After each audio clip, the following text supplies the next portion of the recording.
There's candies there from the MCF. George Rutgers. I did? Yeah, When was that? at the appreciation lunch. Oh, yeah. That was a long time ago. Oh, a week or so. I know. My brain's a little mushy. Okay. Good evening. Welcome to the Moraga Geologic Hazard Abatement District GHAD special meeting for Wednesday, November 19th, 2025. It's 5:30 p.m. I call this meeting to order. Let the roll call show that all members of the board are present, excluding, Vice Chair Hillis. We now, it takes us to item 2, which is public comments, and this is time reserved for those in the audience who wish to address the GHAD board. The audience should be aware that the board cannot discuss details or vote on non-agenda items. Your concerns may be referred to staff or placed on a future agenda. As we go through each of the items, the public will have a chance to comment at that point. So this is really more for generally off the agenda. Next item, number 3, is adoption of the meeting agenda. Is there a motion to adopt the meeting agenda? Mr. Chairman, if I could make a motion, and my motion is different. I'd like to make a motion to continue item 5A, B, and C to the next GHAD meeting. And if there's a second, we can discuss that, because I, of course, would like to explain that. I'm all ears. Go ahead. Should someone second before discussion? Happy to second. Okay. You know, as it was unclear to me from the agenda whether we were making decisions tonight or just items for discussion. Nevertheless, we're discussing items that are of fundamental importance. The first one with respect to the management of the GHAD. And we'll start with the first one. And in order to do that, I think it's important that we have a staff report. I think for fundamental fairness, for purposes of this hearing, I think we should hear both from the current manager of the GHAD as well as the town, because what is for discussion and consideration is whether the town is going to manage the GHAD or whether our current manager is going to manage the GHAD. And without a staff report and without hearing from the town, I don't think we could have an adequate discussion. Okay. With respect to the second item, and that's the item with respect to the trailhead and additional parking at Bella Vista. Again, there's no staff report. I'm not sure this item is ripe for discussion in that my recollection from our June meeting was that there was a discussion whether we did have a staff report, and there was a discussion whether we could include additional parking. I think the staff report suggested that we could not, because we could outside of the GHAD, but looking at the conservation easement, it might not be possible. We closed the meeting, but I'm not really sure then what the GHAD management was supposed to do with that, and maybe we would hear today, but again, there's no staff report, so we're not really able to consider it without a staff report. And with respect to the third item, the protocols, I'm not sure who presented those protocols or where they came from. Again, no staff report on that, nor have we been able to look at those protocols ahead of time, so it may be premature to look at those. And I personally have some reservations about protocols because they could be inconsistent with statutes and laws, statutes and case law, and I have other reasoning with respect to that, which I won't go into now. So I guess I should ask the question. So who would you like prepared me to address it? Well, who prepared the agenda? I And did. why wasn't there a staff report? I also prepared the staff report, and the staff report are all in the attachments. Well- And let me finish. What we agreed to back in June was that we were going to discuss the issue of management. And it is not so narrow as town management versus NGO. It's a broader question than that. And I've addressed that. You have to give me time to address it, okay? Because I gave you the material that you could read through the material. There were links, so you could address it, okay? Item 2, I've addressed the questions from that meeting. So I'm happy to update you guys on the answers to some of those questions, like, can we move, what are our restrictions in terms of doing anything with the parking lot outside of where it currently is? With regard to protocols, I put that in. And I put that in because we lack any protocols. Lacking protocols, we have no metrics as to how to perform. The issue came up for me, should I, on some issues, do I need to engage our attorney? Currently, there's no authorization for that. So to address some of these how we operate issues, the protocols are there. Now, it so happens that the protocols as presented were prepared by NGO proactively, because I asked them whether they had any example protocols for GHAD. They did not, and then they grabbed the protocols from the town council, modified them. I've got one area of question. It concerns how do we engage the attorney. So I've spent a lot of time on this. We are here. It's a subject of the meeting.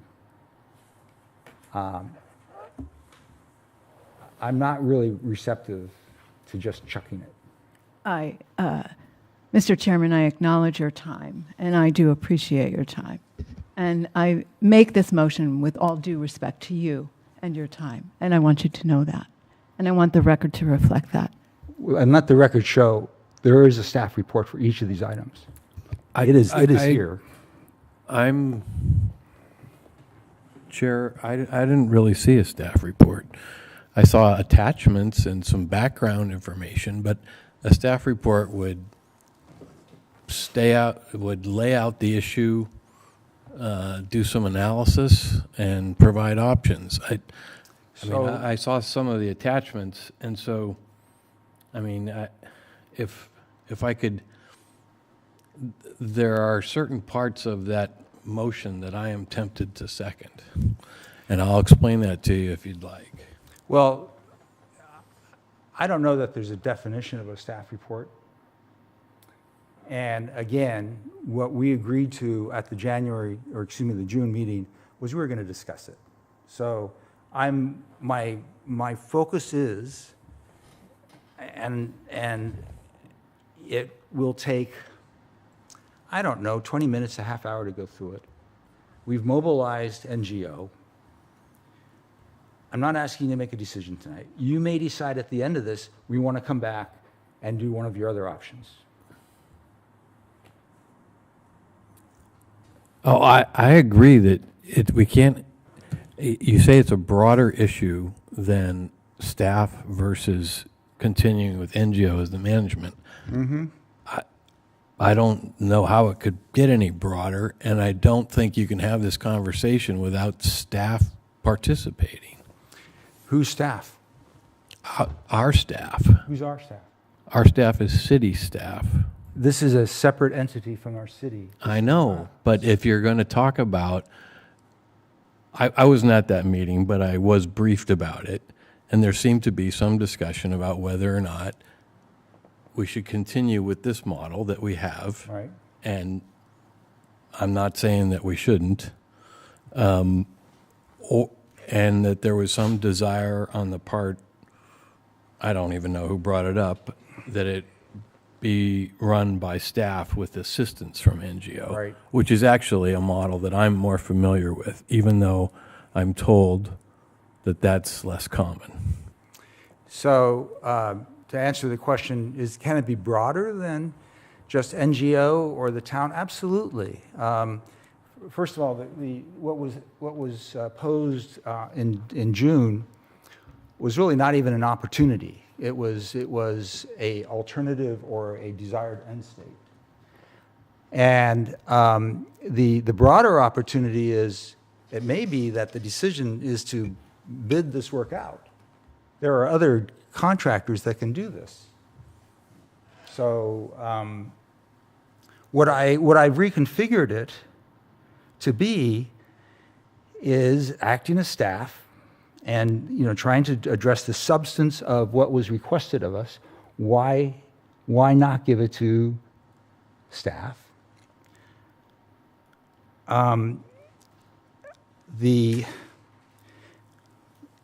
Okay, wait a minute, just a minute.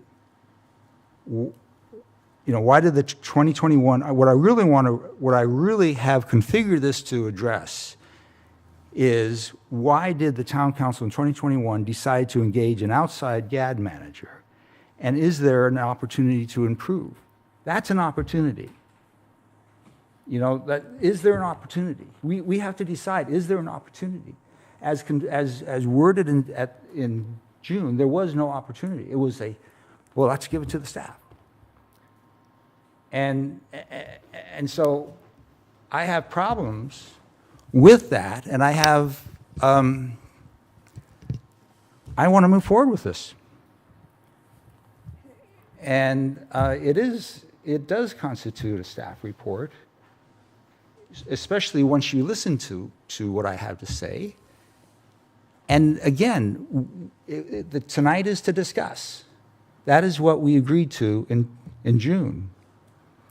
If we have to have another meeting, well, you're proposing another meeting anyway. Let's go through what I have tonight, and then you can decide. You've made a motion. Is there a second? I had seconded it so we could have the discussion that we're presently engaged in. I'm sorry, say it again, I didn't hear it. I said I had seconded Motion? your motion so we could have the discussion that we're currently engaged in. Well, my- what the motion is to basically shut down the meeting and reconvene at a later date. Is there the ability to gain consensus of what is proposed in the agenda beyond what you've cited as far as things we can come to a consensus on discussing this evening? It was basically striking 5A, A, B, C, keeping D.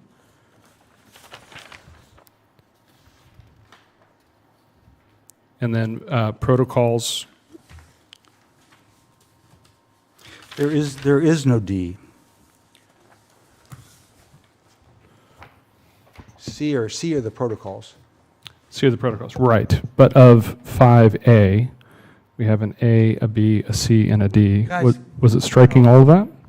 How hard is it to listen to? I think you're hearing a reaction to, I mean, it's flawed to have this discussion without staff, if that's really where the What decision was is. requested and agreed to in June was to discuss 5A. It's in the minutes. But it it's always didn't been say, and exclude staff. Well, I'm not excluding staff. What do you mean exclude staff? We don't, and staff wouldn't have to be here, but if we had a staff report that outlined what staff's views were, that would be fine as well, but they have not been engaged. I mean, questions like, do they have the bandwidth? Do they have the expertise? Do they have the staff to do it? There are a lot of questions I would have in order to make an informed and reasoned and rational decision. Those questions I would want to hear from staff. Well, I'm prepared to address those tonight. I actually have about 40 years of experience as an engineer and right in this line of work. Not geotechnical, but in terms of what the town does. And I am prepared to address breadth and depth.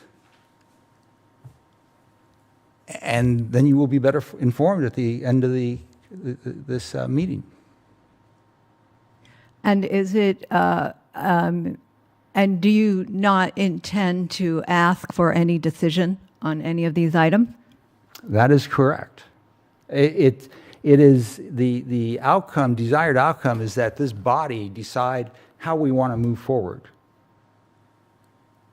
I'm trying to give you meaningful and reliable information so that you can do this. And with regard to town staff, in fact, one of the consistent messages with regard to GHADs is that it's external of the town. Therefore, if they were to come, and I'd be happy to have staff here, and they've been involved in meetings in the past, but they're basically public. And it was my intent originally to have legal here, although that means spending GHAD funds, which otherwise would be going to building the reserve, which I don't like. But I don't have the authority to do that. We'd have to decide as the four of us tonight to do that, and your proposal doesn't do that. Guys? Well, my motion's on the table. I, of course, will be, I will abide by and be willing to do what the rest of the GHAD members choose to do on this. And of course, I will engage in a discussion if that is the decision. I very much lobby you guys to give me at least a half hour tonight. We've mobilized everybody.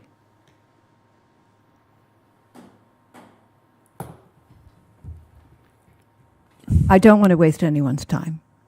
All of us are professionals here. That is not my intention. But it seems to me we're going to have a discussion here tonight, at least a partial discussion, and it seems to me we're going to have to come back and have yet another meeting in order to make a decision. So I guess I respect you, but you're prejudging. And town staff is not there to create a staff report. Staff reports previously have been done by NGO. Well, that's They what I are- expected. okay, I exactly. expected a staff So, report. so the problem with that is, in fact, the subject is, are we going to chuck NGO for staff, town staff? Therefore, I took it on. What about the other two items? There's no staff report on the other two items. I There- mean, issues with that. The other two items are pretty straightforward, do not require a lot of effort, and I obtained all the information we need to help us move that forward too.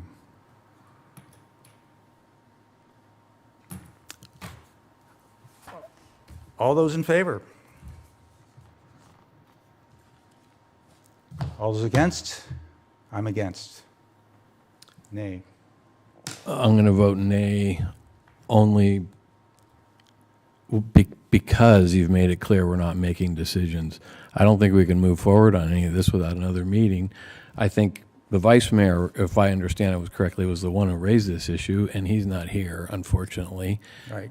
But I don't think you can have a conversation about any kind of a switch, and I'm not saying that I support the switch, Right. without all the parties here. And there isn't a lot of background. And these are attachments, they are not staff reports. Right. So the And action. there's a second thing. Right. Go ahead. Sorry. Well, actually, that has to do more with B. You didn't move that we not do B, did you? She did. She did? I'm not even sure that this issue should be started as an action of the GHAD board. To me, it's an issue that's about recreational access and should start with that commission. And they come to us, if they want to do it, they come to us and we facilitate approval or denial. It doesn't start with us. They requested it. Formally? Yeah, they requested it in a meeting, in a Parks and Rec Commission meeting. It came to us from them. Brian, the background is that the desire is to have at least a little bit different configured parking lot so that handicapped people have a little bit better access. Well, I understood that part. Okay. I didn't realize it came from them, and I don't think it's a bad request. I mean, it's something that should be considered. But it's not like, I just don't see like NGO as involved in it. NGO, well, in fact, that's a fairly fundamental question that needs to be answered if it's decided to try to move that forward. And I've prepared kind of a list of next steps that might be needed to do if this body decided it wanted to pursue it. And, not getting ahead of myself, I made a significant effort to get the conservation easement. And I did talk with our legal attorney who's located in Grass Valley, and only enough time to really confirm that we do have the power to make adjustments within the conservation easement.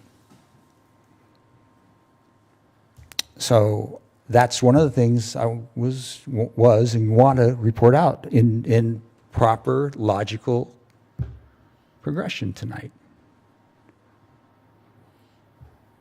I don't know how you want to move forward. I would like to move that I be given 30 minutes to go through as much of my material, which constitutes the staff report, because I'm the staff on this. I'm staff. Well, I don't see your role as staff. With all due respect, you're the I understand. chair of this body, and it sounds though, I don't know if we got a vote from Graham, it sounds as though my motion did not carry. All right. Or we can have that discussion. Yeah, we've yet to fully vote. My curiosity before I vote is it sounds like we do not have consensus on B. It sounds like we don't have consensus on C. It sounds like there's the potential to have consensus on some of the elements within A. I hope so. Lisa, is that a possibility or? Yes. Okay. So would we entertain revising a motion to remove B and C specific to protocols and simply determine what it is that we can discuss on the proposed agenda for A?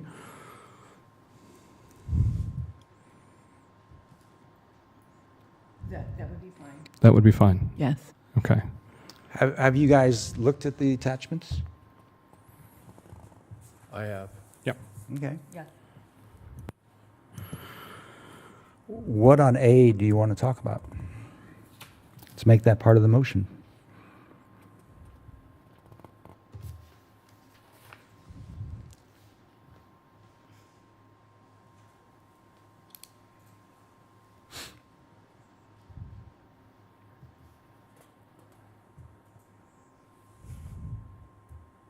Well, I'm having a hard time deciding how to parse that.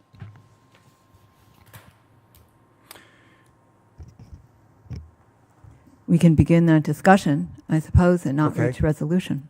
Let's begin the discussion. So we've got consensus of a motion to proceed with discussing 5A from the agenda. Per the agenda. I will agree to that. Okay. Thank you. Brian, you okay with that? Yep. Thank you.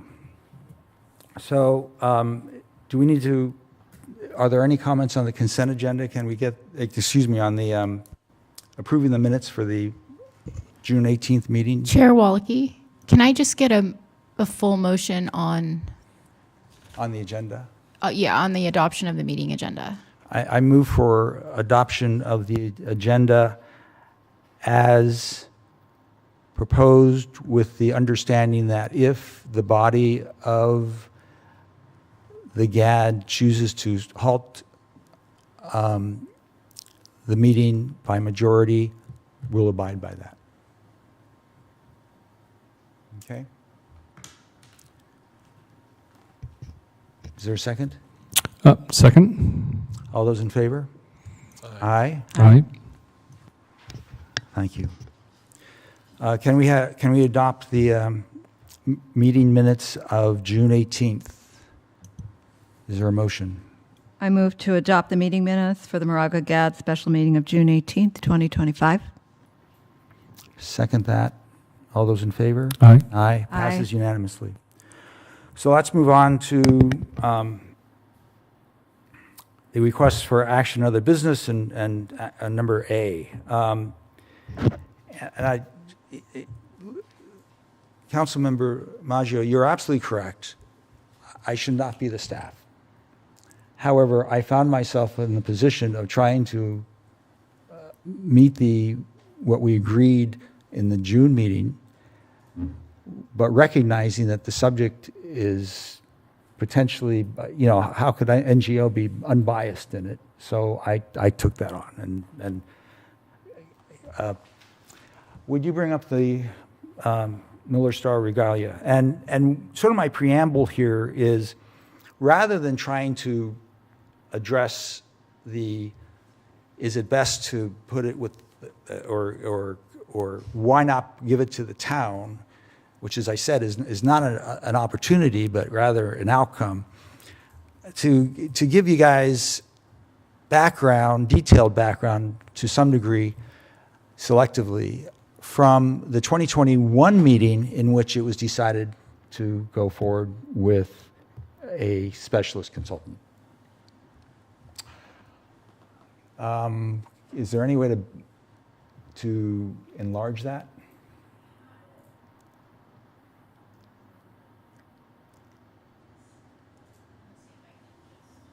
That's better. Okay. So this is a letter that the town council or the board received in 2021 in preparation for the meeting where that decision was made. And it goes through the A through E, and the overall objective from that meeting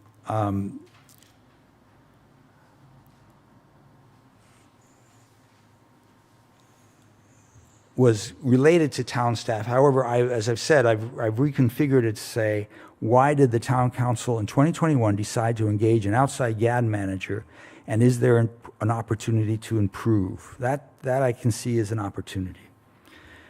And if we can agree on an opportunity, that can help us move forward. So in item A, if we can bring up item A, which is what Miller Star Regalia, and Miller Star Regalia was a long-term, on that project, attorney for Summerhill. And this is their input. And input is management structure of Moraga Geologic Hazard Abatement District. And under A,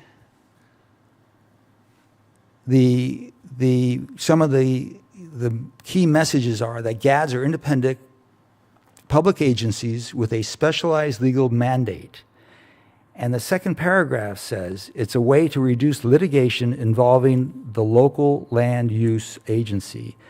And this is a theme that you see consistently in the internet and all related correspondence, from government to associations to other entities. On B, if we can move down to B.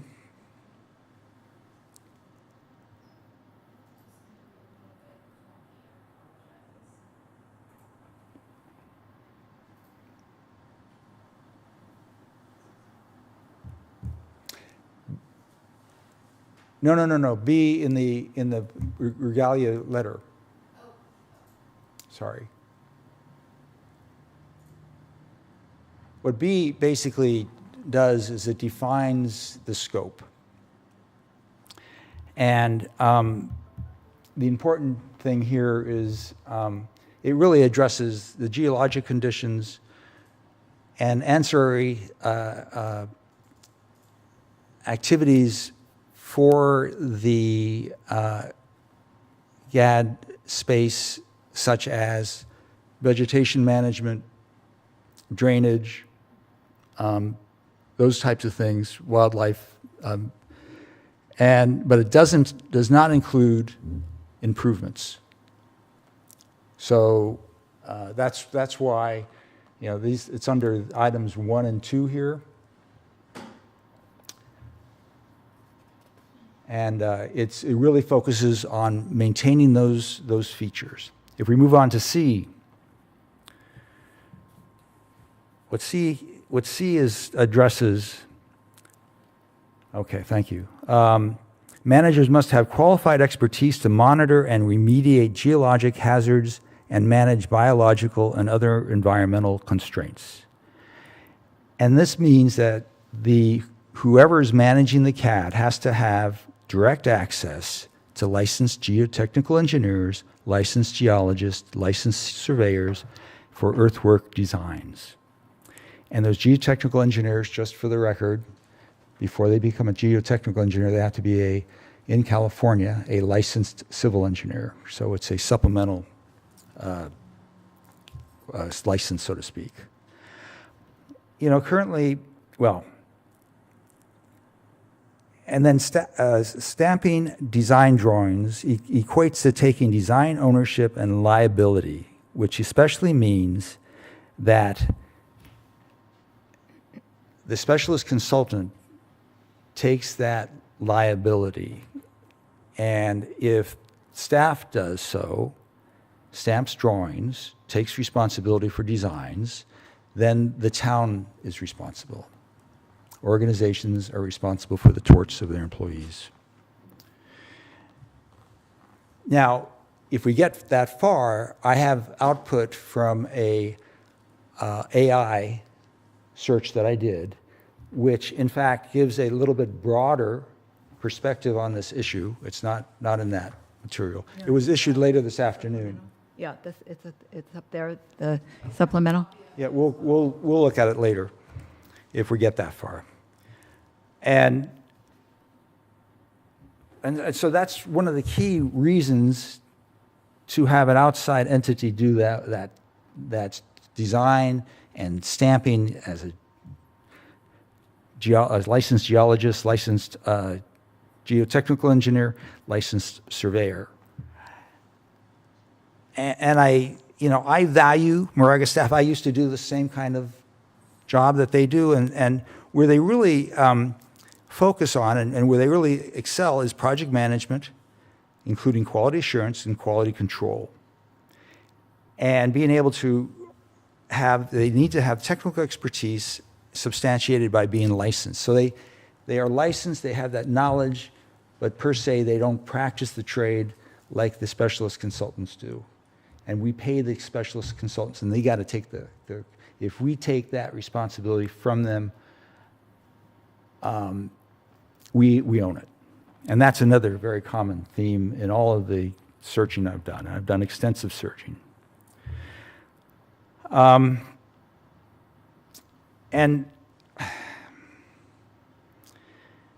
it also, the letter in that section also refers to town staff being overburdened or fully burdened.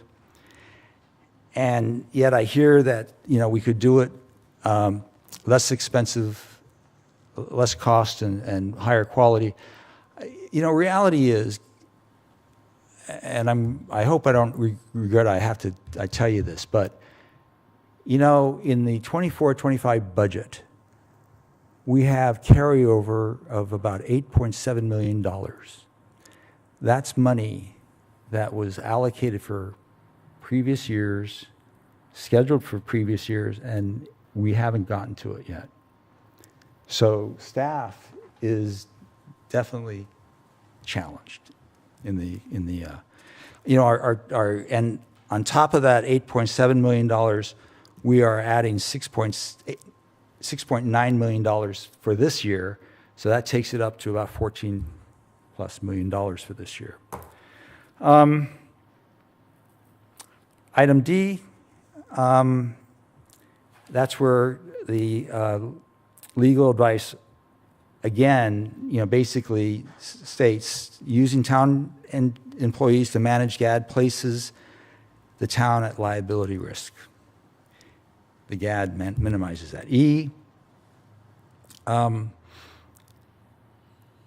E just says, look, we can only use the funds, the GAD funds for GAD expenses. We can't use it for other expenses. So if we do something with the parking lot, one of the things we got to do is find money.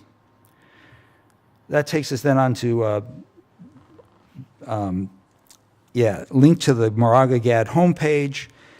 And if you can, well, I'm going to assume that you guys found that. And on page, 27, I think it is, page 23, that shows the area map for the conservation element. And, on the one end, it interfaces with the Painted Rock, John Muir Land Trust Painted Rock, and down in the valley, it interfaces with Palos Colorados.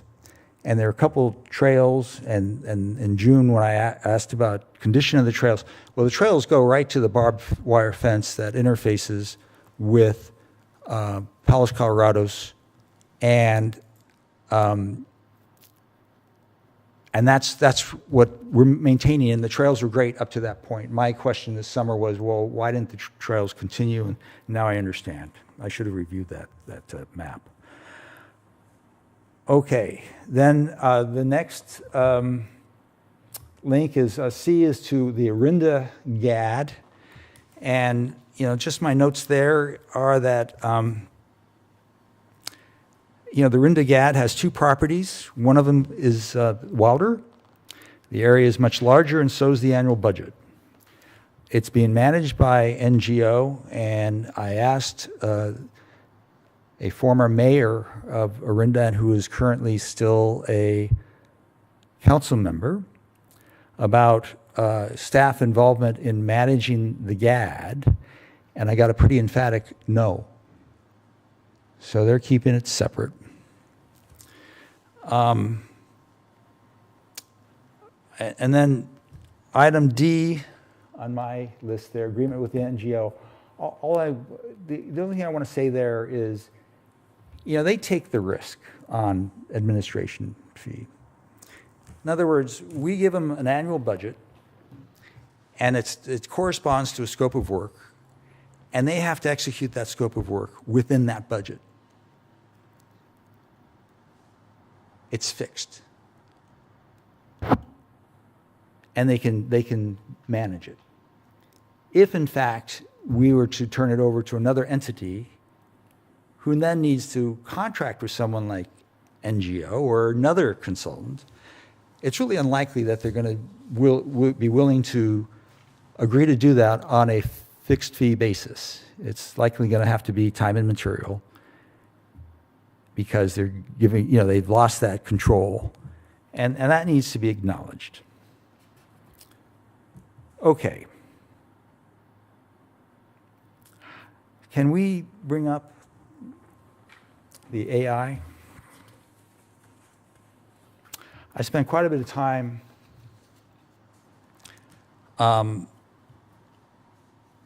playing with AI on this. And the question that you see up here at the top is the question I asked. Should city staff manage a geologic hazard abatement district?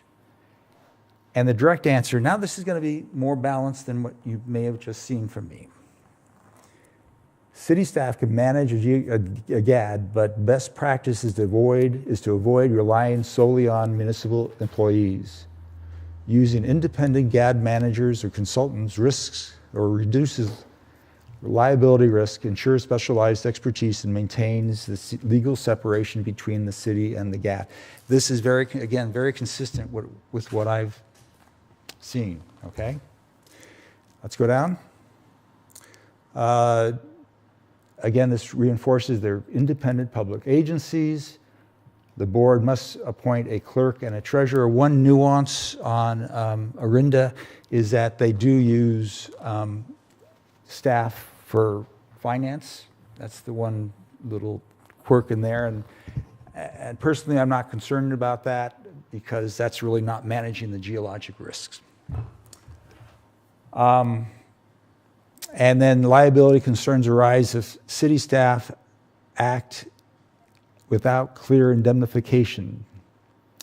Plaintiffs may argue the city itself is responsible for landslide or hazard damages. This is really where I see the challenge for Moraga. We are a small agency, and what this really says is that if we're going to take it on and we're going to actually manage, whoever manages it has to somehow separate that person from town work. And that may be how Pleasanton handles it, is that there's some specialized role. And I don't see how you're going to have that person indemnify the town. It's befuddling to me that that would be an option. So let's go down to pros of managing GADs using city staff. There's administrative efficiency. There's potential cost savings. There's continuity. Those are three advantages of it. Let's continue down to the cons. Again, liability exposure. And we're here to represent the citizens of Moraga, the whole bunch of them, including the residents of Bella Vista. Potential conflicts of interest and expertise gaps. Again, we're currently not, we have a licensed geotechnical engineer, but we don't have licensed geologists or surveyors, and we don't have the depth that the specialist consultants have. Scroll down. Best practices. Their best practices are an independent GAD manager, and I note to you, I did not see Moraga in one iota. I don't know why it came up with Moraga. Or NGO. Clear separation of duties. Do we want to take the risk? I'll show you something in a minute that has impact on that or informs on that. Insurance, if you're going to do it, make sure, regardless that the GAD carries its own liability insurance to shield the city, and our specialist consultant has the insurances and license requirements and indemnification. And then there's the board oversight. We make policy decisions. Good. Technical administrative work is contracted out. Conclusion. You can read the conclusion yourself. If we scroll down one further, what this says, this is a separate inquiry to ChatGPT, and it asked about lawsuits with regard to GADs, and this is the one lawsuit that it came up, and it is an example where the city agency did have staff doing city work and also GAD work, and they were not able to convince the court that it was independent, consistent with what the GAD is supposed to be.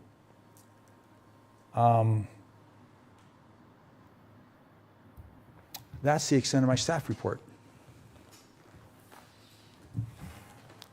And got through that in 15, 20 minutes. But now do we want to go on to at least let me inform you about the parking lot, and we have a gentleman here who would like to give us input on that. So how about if I first give you a little bit update on that, and then if we, let's see, we need to, no, go up. B, okay, consideration of expanding parking at the existing Sonora Road trailhead within Bella Vista to facilitate access. So a little bit of background on this. At that June meeting, the desire was raised by the Parks and Recreation Commission, and we had a pretty broad discussion about, well, you know, can we reconfigure the existing parking lot area? Can we go up above? What does that mean with regard to the permanent gate?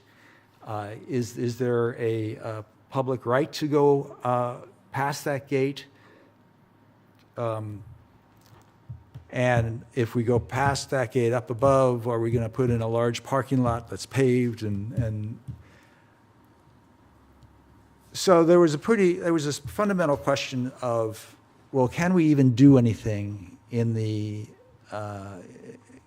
conservation easement? And there was expression at that meeting that, well, you know, changing the conservation easement is really a tough thing to do. So in acting as staff, that sent me off looking for the conservation easement. And I got a copy from NGO, and it was dated 2015, which is significantly before the town took over the GHAD. It existed at that point in time. Ultimately, I got the conservation easement from Summerfield Development Company. And they dug it out for me. Very, very nice, had a lovely conversation with them, the vice president.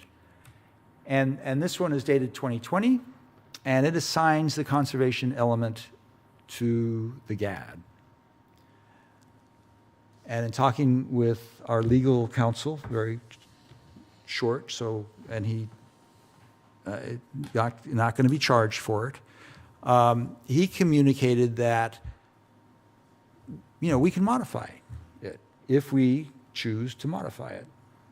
My research on the internet indicates that so long as we don't change the intent of the conservation easement, we have some authority to do that. So that answers a pretty basic question of, can we even do any reconfiguration out there? And the answer is yes. And I put together sort of a list of things that I think might need to be done to move that forward if we choose to do so. And maybe we can look at that tonight. There are also photos. Can you click on the photos, Amy, for me? Thank you. So this is the existing parking area, and it was originally designed for 3 cars in parallel, and I was part of the planning commission that ultimately approved that. It was a tough approval, well over 280, there were approximately 280 conditions on that one. And it's really comfortable for 2 cars, tight for 3. And you can see there Fayhill Road going off up towards the tank. And you can kind of start to see there's a flat area to the right of my car. So if we go to the second one, and here's another view from in front of my car towards the ridge line. And as you can probably see, it looks like someone has moved rocks and may already be parking out there, which is sort of a variation of what happened, you know, after the homes were occupied. And, you know, you can see a bit of the green gate, the permanent gate, and it was a temporary gate before, and they were driving up into that area and causing a fire hazard. Now, let me back up here for just a minute and say that historically, this area has always been fenced off. It was used for grazing. And at Fay Hill Road, down at Green Boulevard, there was always a gate. It was a cattle gate. And I remember going over it or through it in 2014 when we went up to look at the site, the initial site of the where the homes were going to be built up above as a member of the Planning Commission. I mean, you know, one potential version of a reconfigured parking lot is to sort of move enough of the rocks so that you can park pointed in, and that's not too different than Bella Vista, you know, which is out at you know, really next to the Upper San Leandro Reservoir. It's pretty basic, although out there they have a bathroom, but it's just a gravel, very poorly developed parking lot. And let's look at the last one. But before I go, you can barely see there's a pile of rocks up there on the ridgeline. They're just there. I don't know if they're could be used. They're right next to the barbed wire fence. Go to the next photograph. And here's a little bit better view of the flat area where you might consider at least, you know, adding some additional space. There would be an issue for, in talking with the one disabled veteran, of providing a somehow to get around the gate. Crushed granite, he said, would work. That's what I've got on the parking lot. You know, hopefully that gives everyone a better feel for this. The last subject. Are we going to hear from the? Oh, I'm sorry. Thank you. Are there, first of all, are there any questions by the town council? No. By the GAD board. I have questions. Oh, thank you. By the GAD board. Are there any public comments? If you would come up, and this is Mike Hetke. Does he have questions first before I go? Yeah, I do. Oh, go ahead. So here's where I would have appreciated a report. What exactly is the question to us? The question to us from the Planning Commission is that they would like a larger parking lot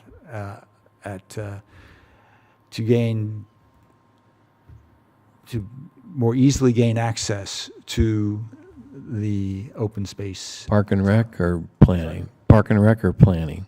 Park and rec. And did they say how many more they want? Nope. How, Unfortunately, there's a St. Mary's College basketball game, and it rated higher than us. okay. But it's not defined. It's loose. It's sort of more, hey, can we do some improvements?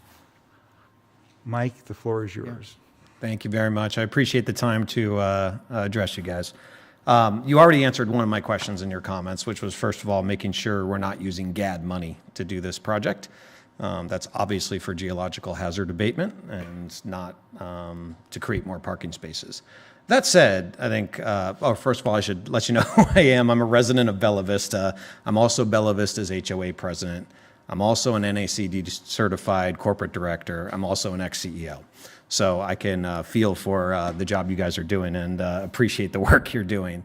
But that said, in terms of the parking spaces, Bella Vista would be all for ADA access. Some of the things to note, though, is it's a real problem up there for us as an HOA. So number one is trash. We routinely, once a week, we're picking up as we're walking up in that area, trash that's left by the kids there, empty alcohol bottles, empty beer cans, Taco Bell and fast food restaurant garbage that's just dumped up there. So If you do expand access, I would ask humbly that you consider what kind of trash management you're going to have up there to keep it clean for the residents. And then secondarily, we also have, and that goes to some of the boulders you saw in that picture, we've had vandalism issues and four-wheeling by the kids out there, people parking hot cars with hot exhaust tailpipes in the dry brush there that were concerned. So the boulders were actually put there for a reason. That was to block cars from going through. To our best efforts, and NGO's been great partners in helping us with that. The kids will still get out there and hook up chains or push them with their cars and push those boulders out of the way in order to four-wheel back up in there. So they're doing it anyway. They're doing it anyways in the area that you saw where the boulders were moved. Those are kids moving those boulders to get access to get back up towards Painted Rock. We have no problem with the kids being there and they go up and they do Painted Rock. That's wonderful. But four-wheeling up there where it becomes a fire risk for all of us with our homes, we're concerned about. There's also really steep cliffs on the other hillside, on the back hillside of that. So it's also an incredible danger for people four-wheeling around up there. NGO had helped us a couple years back, putting boulders extending down Sonora Road because people were constantly parking on the, if you go past the entrance to Sonora Road, people were parking along that cliffside, basically. You could put about 7-8 cars there, and it was all dry brush, dry grass that they're parking right over. So we put in boulders to prevent that all the way down to where the fire trail starts, which has helped. And then lastly, we have HOA assets up there. So we have plants, monuments, fences that are on that land that get damaged. The kids four-wheel right over it. And so we've had to replace plants and things of that nature. So I just ask, as you consider that, wonderful consideration for ADA compliance and make it easier for our disabled residents of our community, we're all for that. But let's also consider how do we control the problems up there as well, if that makes sense. Go ahead, Brian.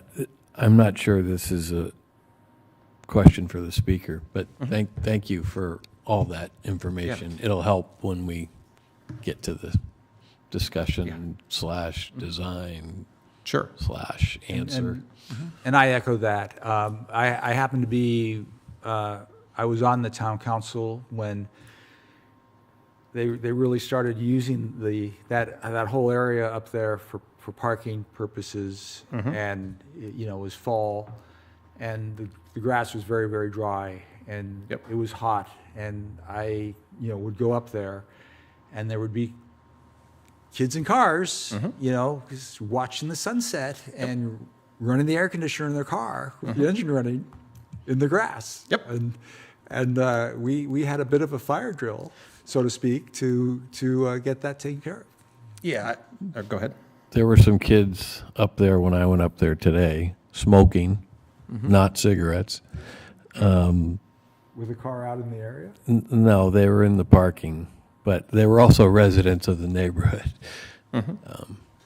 Yeah, I mean, for what it's worth, we have red curbs all along Sonora Road, but we also don't do anything about it when people park on the red curbs going down Sonora Road. So, I mean, there's routinely, especially on a special event day, the 4th of July or something, there's probably 50 cars up there.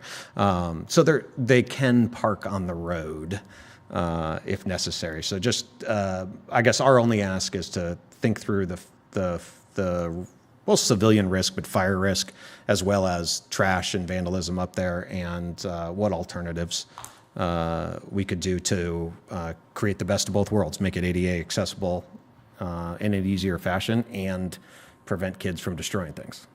It sounds like one way or another, we've got, there needs to be a halt to getting around the gate. Yes. So today, those rocks that you pointed out that were specifically moved, those are kids moving them to get around the gate to go four-wheel up by Painted Rock. Yeah. Or do you guys plan to put them back, or? We do move them. I've moved them twice myself. So we do move them when we see them, but otherwise we'll contact NGO if we need more bigger boulders up there to make them not movable. So. Anything else? Thank you. Thank you.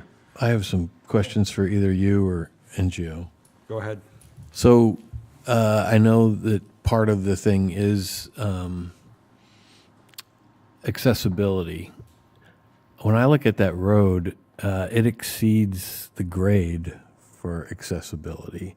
And so what I don't, we're going to spend a bunch of money to get people onto a grade that they can't go up.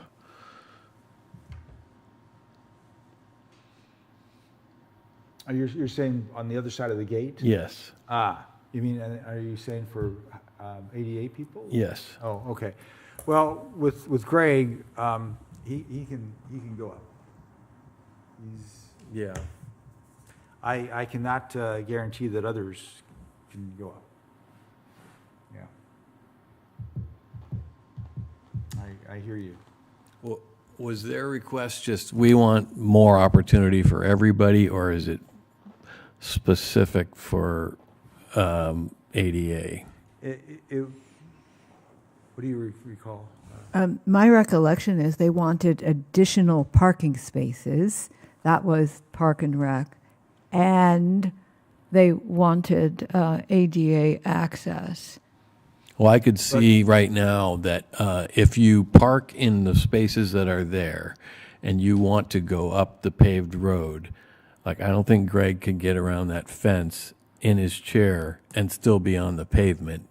And it's pretty rough there in the gravel area. So he wants something, aggregate, Yeah, crushed granite or so that he can get there. But Right. I don't think we should kid ourselves and act like we're making it ADA compliant. No, not at all. And he's not looking for a full ADA compliant parking lot.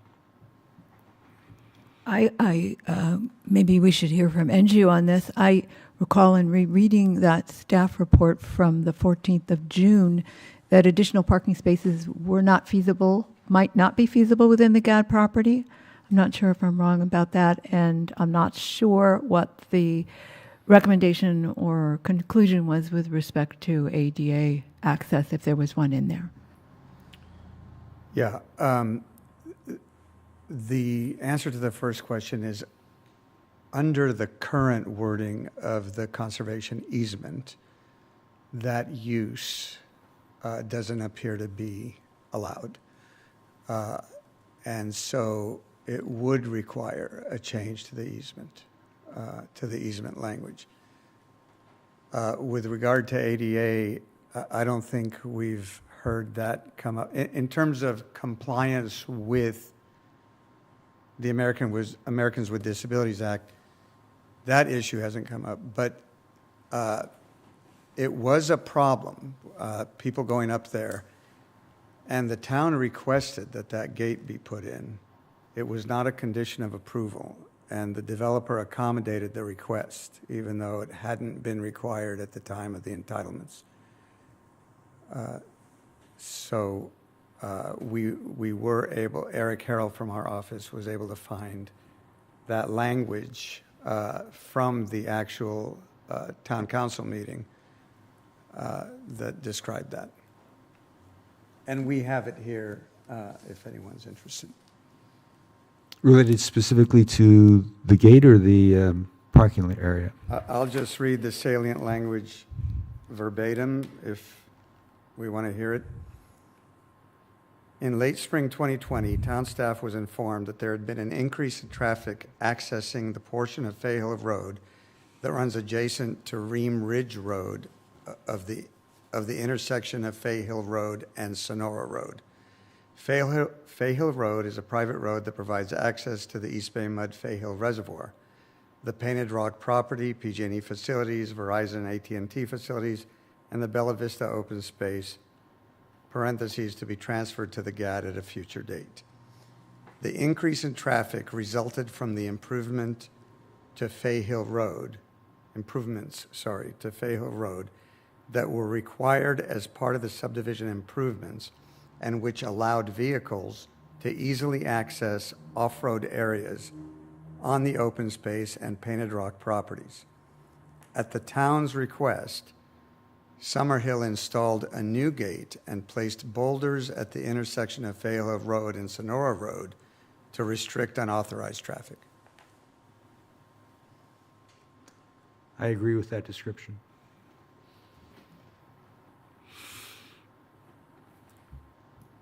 Is there, so, what if we're going to move forward, we need to put together a functional spec of what is desired. And it is out of scope for the GAD to actually, make this improvement. Albeit we could, if funding were found, if I understand it correctly, we could engage a contractor to do it, but we also have to take care of the conservation easement. We have the authority to do that, though. And then we've got to make sure that the residents, personally, I think we need to make sure that the residents are on board with what we propose. Well, I also think it needs to be considered as a part of the capital improvements program, because it's not just, is this a good project? It's, is it better than all the other ones that, the $8.5 million, $16 million that we haven't spent, and is it urgent? If we were to use town funding, yeah, I agree with you. There may be other sources, but not yet identified. So I've updated you with what I know and have taken this. Hopefully it provides you at least some information to help gel in your minds, what we're potentially dealing with. We're not going to make a decision tonight. And the last item, and maybe we can recycle back to 5 for a minute after that, is the protocols. And one of the things I asked the Orinda council member was, do they have protocols for their GAD? And the answer came back, well, no, but we really should. At this point, I think the only thing we really know is that everything is decided by a majority vote. I think that's part of law. I've been told that's part of law. But we have nothing else, including, are there cases in which I think the GAD manager can engage legal. Is that not correct? Yeah. We can leave it as is and just depend upon trying to get a quorum together.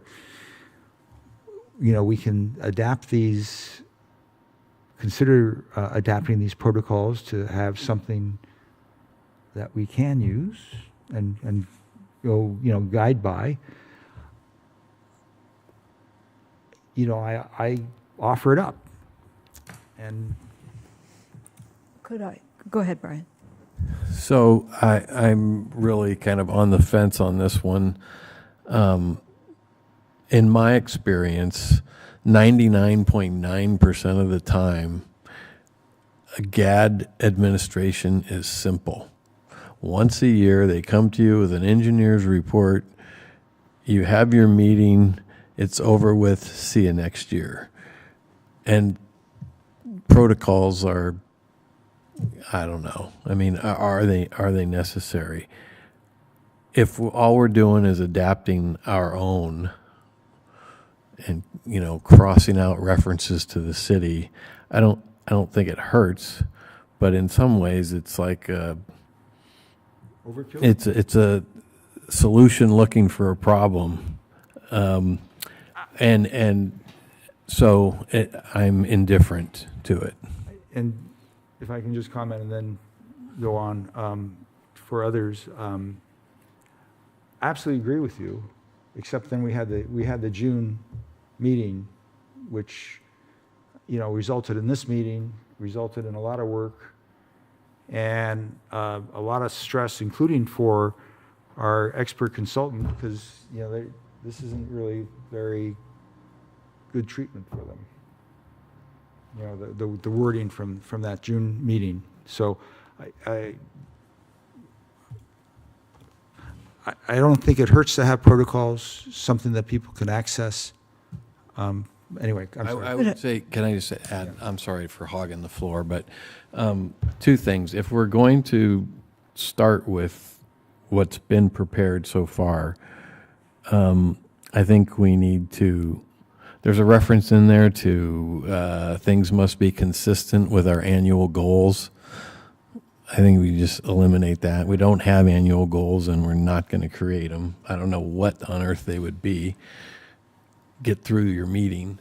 I mean, and then what it doesn't address is who decides what's on the agenda, and that's it. They're not harmful. I'm just not sure how helpful they are under normal circumstances. And I understand this topic has created some controversy that normally doesn't exist. I'll be quiet. Go, guys, you go ahead. The bottom line here is that the GAD follows the law. There is an incredible amount of statute. There are an incredible amount of statutes and case law on GAD. Presumptively, the GAD follows the law. The problem with protocols, unless they're just protocols that are maybe a primer for new GAD members that I think we all could use and I think would be helpful, and we all had a verbal primer. We could put that in writing. I think that would be fine.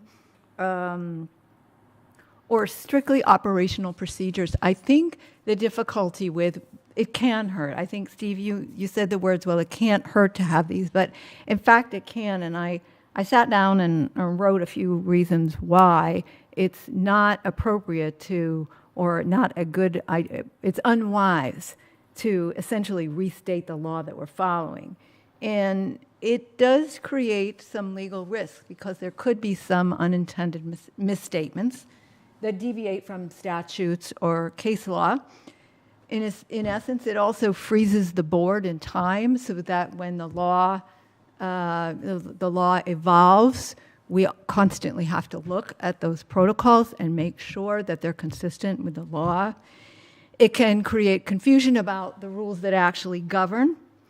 And there is a concern that we could actually narrow our own authority. So I think we're stepping into something more risky than we really want to do. It sounds like a good idea, but I think it can turn around and bite us. Go ahead. I'll keep it brief. I'm in favor of keeping it as simple as possible. Understand, Brian, your point on that as well as yours, Lisa.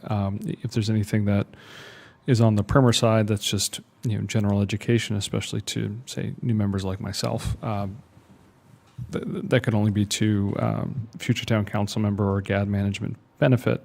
But keeping it simple would be something I would support. Just a couple final comments, and I really value everyone's feedback, especially your legal perspective. And this is not something that some of the other issues like 5A and who manages the GAD to me is far more critical, and how we decide, are we going to take risk or are we going to separate ourselves from that risk. And then I kind of have to ask, well, should the town council have these protocols, because they're sort of the same arguments, right? Maybe, anyway, this is not a battle I'm going to fight, but I want to certainly express my appreciation to NGO and especially Haley of proactively putting together, and I don't think we'll throw them away, I hope. And I also want to, again, the question was raised, getting briefed.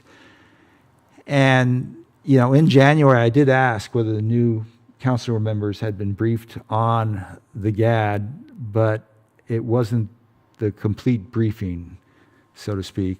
And so I think we've got to make it especially if we don't have protocols, we got to make it a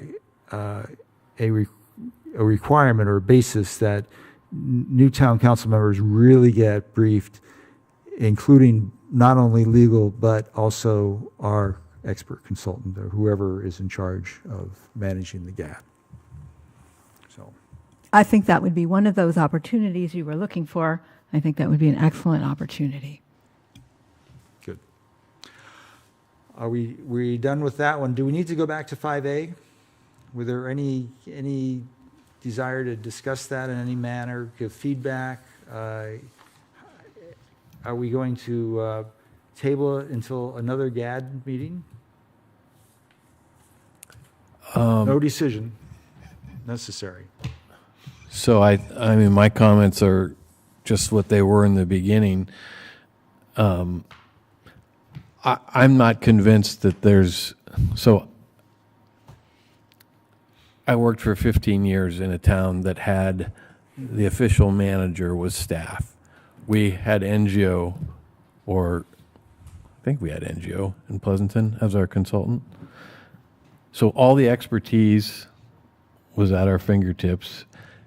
I'm not sure it made one bit of difference how we did it there and how it's done here, other than staff produced reports that the board was accustomed to seeing.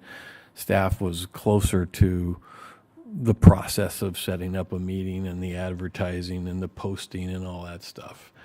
I mean, it was more like an administrative role. I mean, I would be interested in hearing a little bit more about this added risk of having the staff participate in a different way. And I keep going back to, somebody raised this issue about why don't we switch, and I haven't really heard why we want to. It can't be the money, and they're not charging us very much. I mean, it's like a loss leader for the rest of their business. And so I'm not sure it matters which way we go. And I'm kind of bewildered as to how it's become such a hot topic.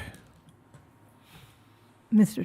Chairman, I believe this issue was raised by the vice chair, who's not here this evening to have this discussion, so perhaps it would be a good idea to have this discussion with him. I don't really know his opinion. I will just say this, with respect to our current arrangement, NGO are the experts in this field, in GAD management. They have been doing this for a great number of years, for a great number of jurisdictions, and I feel very positive about the work that they have been doing. However, I would suggest that we, as the sitting board, allow NGO to do its job, produce the documents and staff reports that this board needs in order to make full and fair decisions. I think I've just been fired as staff. Well, we're definitely going to cut your salary. We love you as the chair. So I'm in support of our current arrangement with NGO.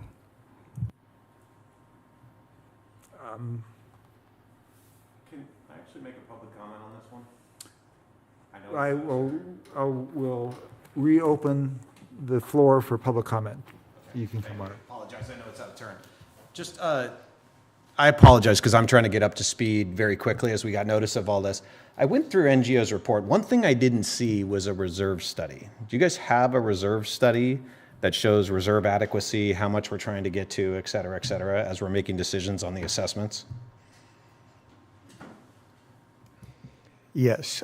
So each of the designated communities to be ultimately in the GAD have a corresponding budget. Now, of course, only Bella Vista, is actually in the GAD.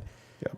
And so the basis of the engineer's report that then creates, that then authorizes the assessment, is the reserve study. And we have a target reserve of $4 million.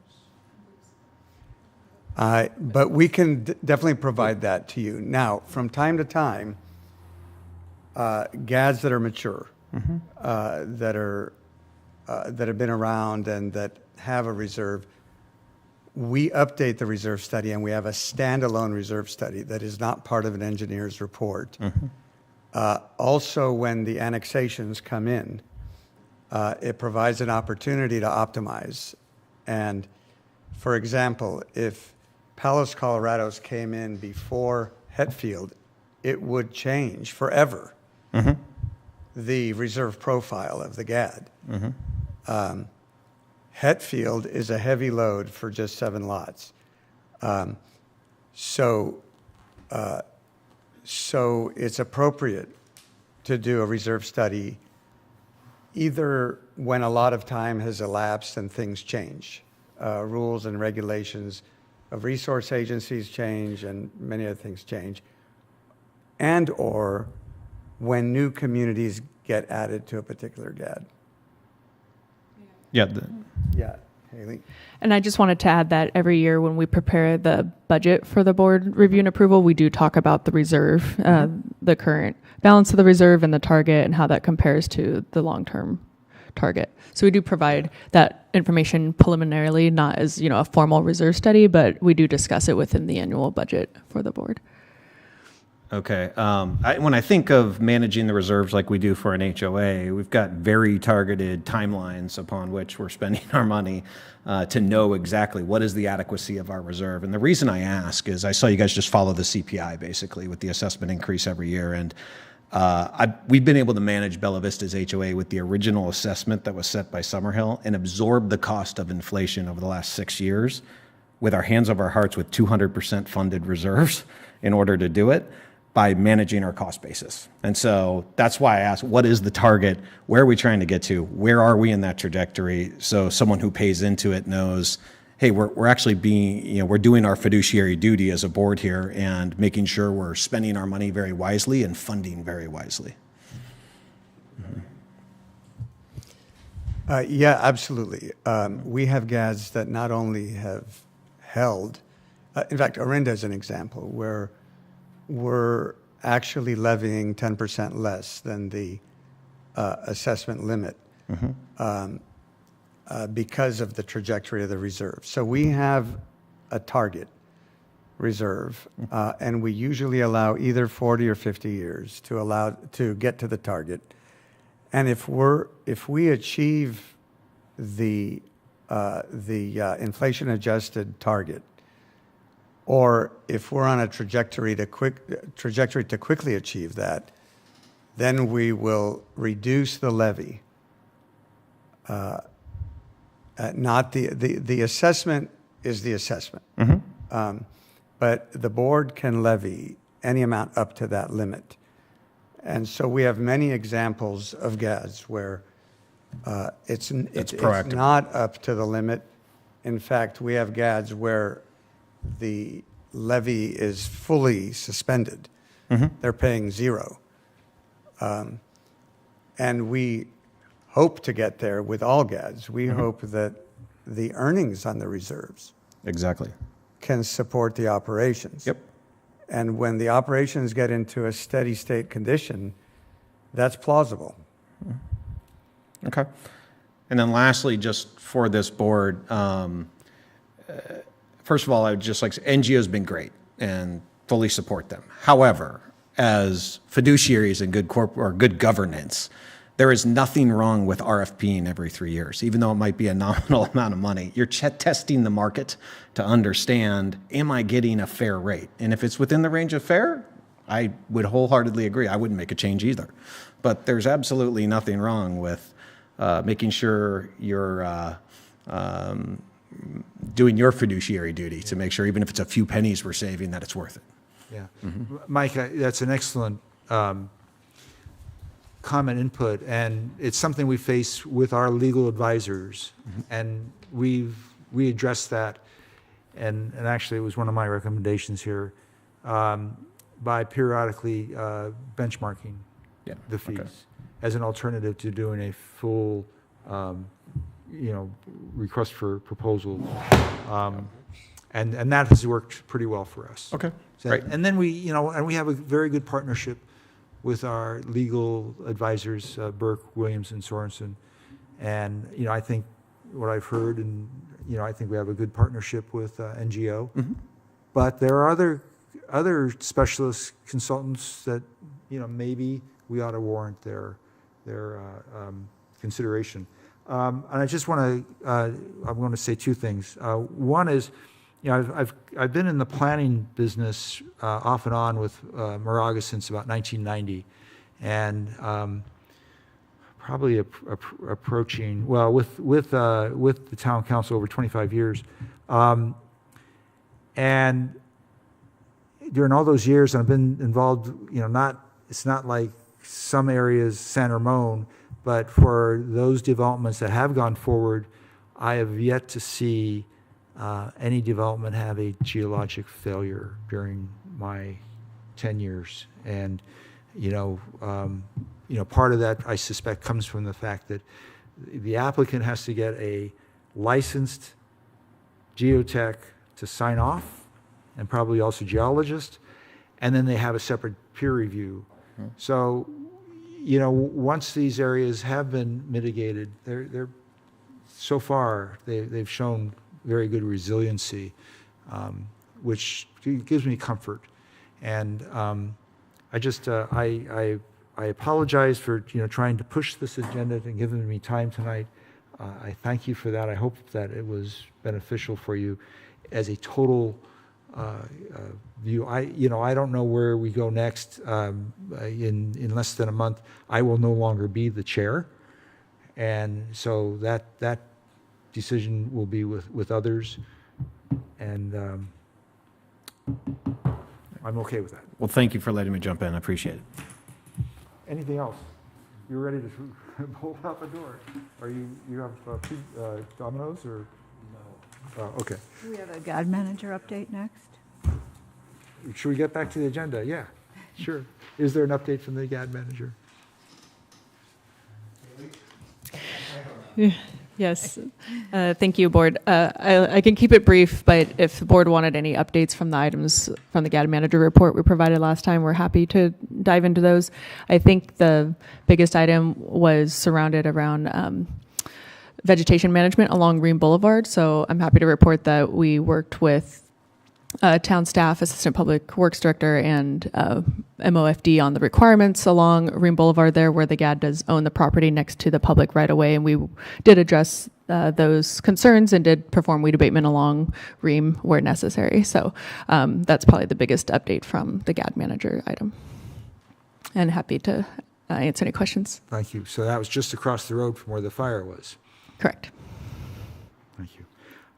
Any other? This is a tough one now. GHAD board requests for future agenda items. Do we want to set an expectation? Consensus or not? For another meeting? To address management? Do we want to wait 6 months and see where we stand at that point? I think there's at least a possibility that the issue will go away, so no, I don't want to set another meeting. Others? Right now, I don't think things are broken. So I'm not in favor of setting another meeting with respect to that item. Graham? Yeah, I'm in agreement with you, Lisa. I agree also. So that takes us on to any further communications? Amy, thank you so much for making this extra effort, extra meeting, and to all. So then I hereby adjourn this GHAD meeting. It is before 7 a.m.